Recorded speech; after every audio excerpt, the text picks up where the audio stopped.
In today's tutorial, we're going to be working a close-in strike that I like to use. I call it a curl punch because it's like I'm lifting weights and I'm curling. I only curl 25 pounds, it's no big deal. But it's the motion that we're working on. So it's a combination between two strikes. It's not quite an uppercut. So in boxing, the uppercut is tight and you want to have the person's chin right about here, right? It's not an uppercut. And it's not a back punch. A back punch in karate shoots knuckles first, right? Not what I'm trying to do. One, it's kind of an uppercut because of the closeness of the elbow. And it's out because I do want to hit with the knuckles. So it's a combination of a uppercut and a back punch. Again, I like to use strikes that I can use from close quarter, right? So I'm not trying to haul back and hit. Come on this side. Right? We're not gonna go too hard. We're gonna just take it easy.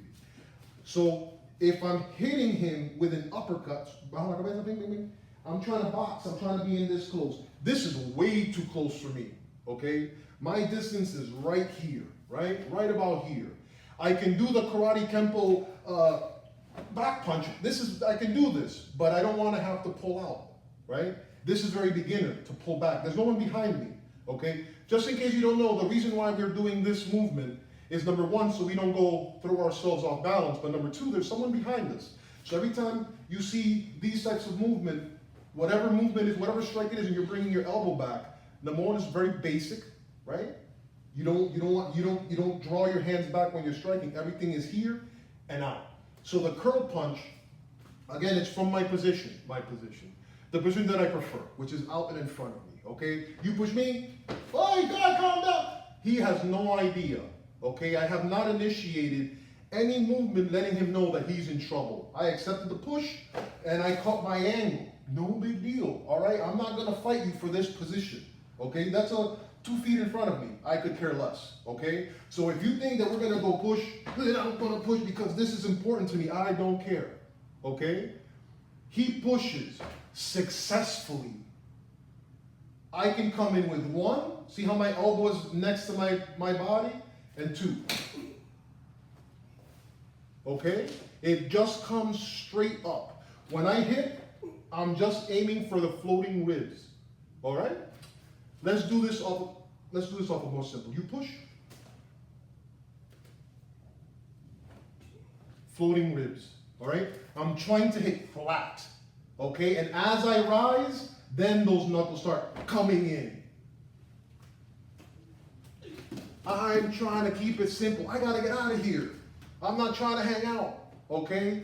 Hey man, do me a favor, come down. I can flick his hands out and go right in for it. One. What happens? The minute I get those floating ribs, his head comes forward.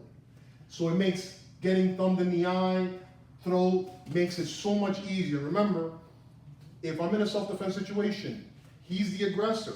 He may mug people 2-3 times a week. This is how he pays his rent, okay? End of the month, he may start having to mug a person, 2 people, 3 people every single day. So he's got his line and his technique down pat.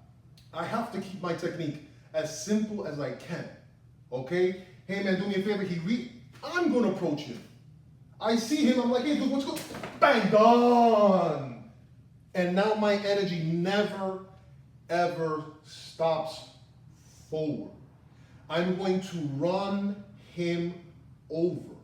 I'd much rather you hurt someone and have to apologize than get hurt, okay? That's my personal preference, all right? No one's gonna do this coming up to, you know the vibe, you know the energy, okay? If your hands, I will always talk about having your hands on top. If he reaches for me, I can circle him, change direction, and now I can go into all the stuff that is the fancy stuff that you can go from there. Again, I'm not teaching you techniques, I'm giving you options, okay? Because if this come 1, 2, 3, boom, and you want to do some kempo, you want to do some taekwondo with a jump back kick, good for you. This is a BJJ dojo. The easiest thing to do from here, if you come, hey, do me a favor, 1, 2, 3, 4, and start going to shoot, do it. If that's the position you feel comfortable in, do it because most likely he's not going to be comfortable, okay? Work what you work, do what you do. Add tricks and it'll automatically start throwing your opponent off. Okay? Work on that.